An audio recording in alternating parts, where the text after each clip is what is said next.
Hello there, Year 2s. Okay, so I hope your tummies are all nice and full because we've just had the royal breakfast at the palace. And I must say the BFG did eat a lot. Today it's chapter 21 and that is called The Plan.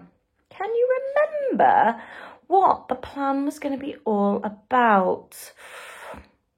It was the Queen, and she wanted to stop the giants, didn't she? Because she's now found out all of the horrible things that the giants have been doing. Let's dive right in.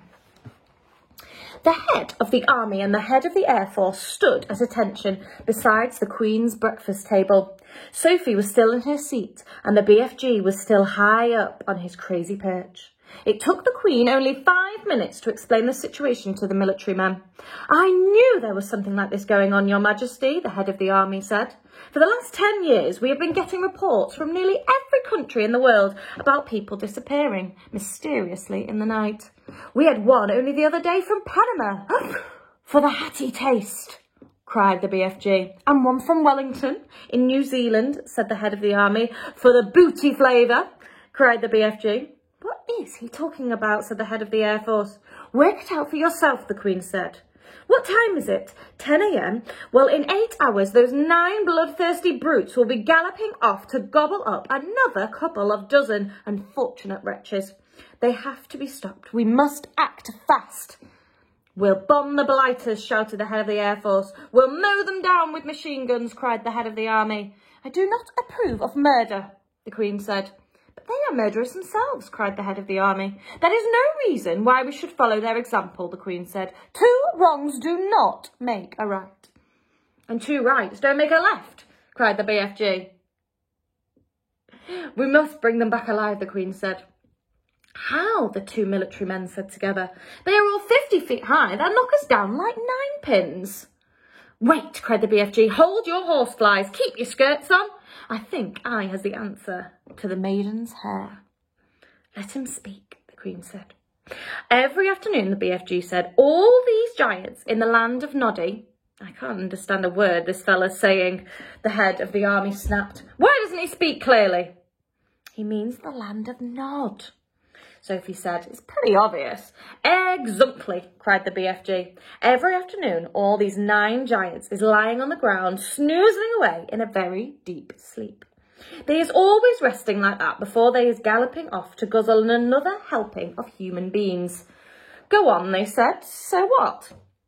"So, what your soldiers has to do is to creep up to the giants whilst they are still in the land of Noddy, tie their arms and legs with mighty ropes and wonking chains." "Brilliant," the Queen said. "Well, that's all very well," said the head of the army, "but how do we get the brutes back here? We can't load 50-foot giants onto trucks. Shoot them on the spot, that's what I say." The BFG looked down from his lofty perch and said, this time to the head of the Air Force, "You is having belly poppers, is you not?" "Is he being rude?" the head of the force said.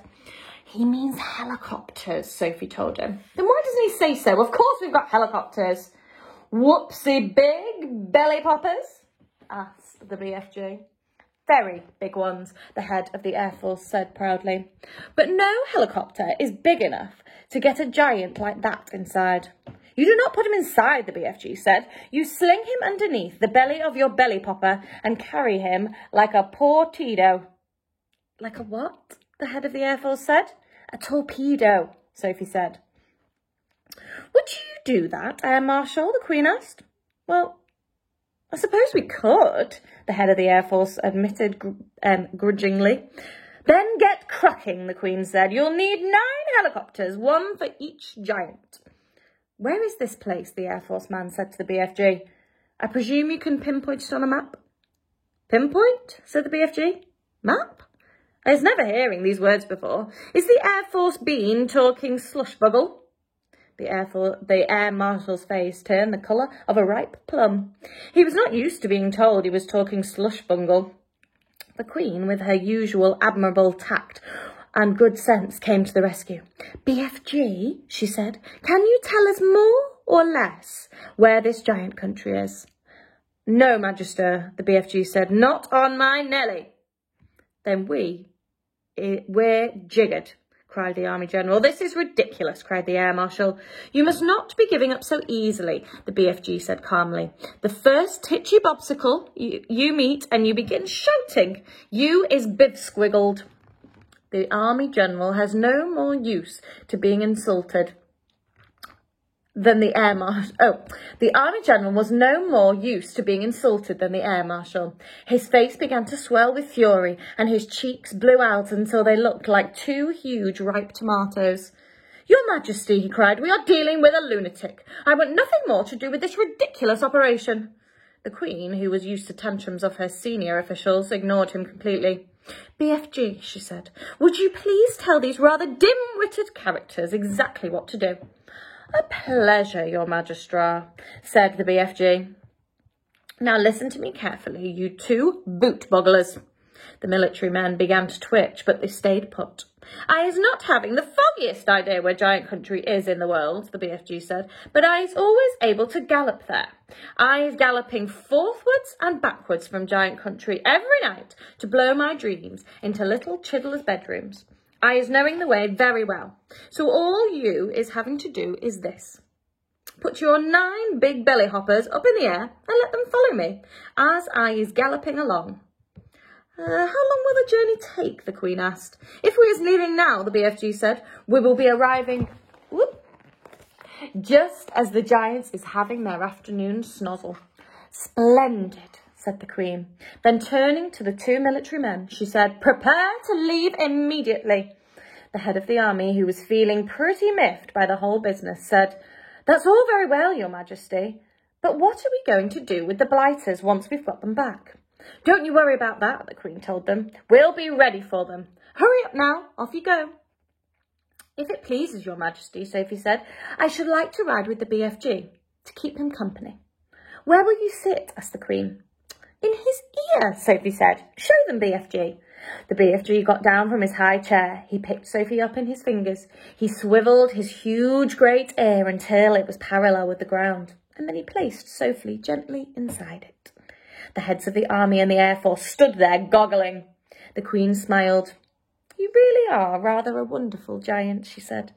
"Magister," said the BFG, "I is wishing to ask a very special thing from you."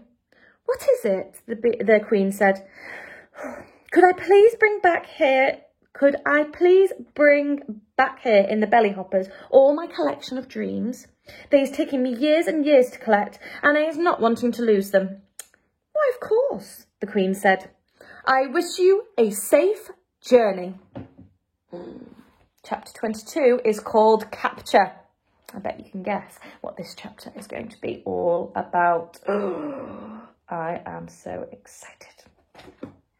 Okay, I will see you tomorrow for Chapter 22. Goodbye.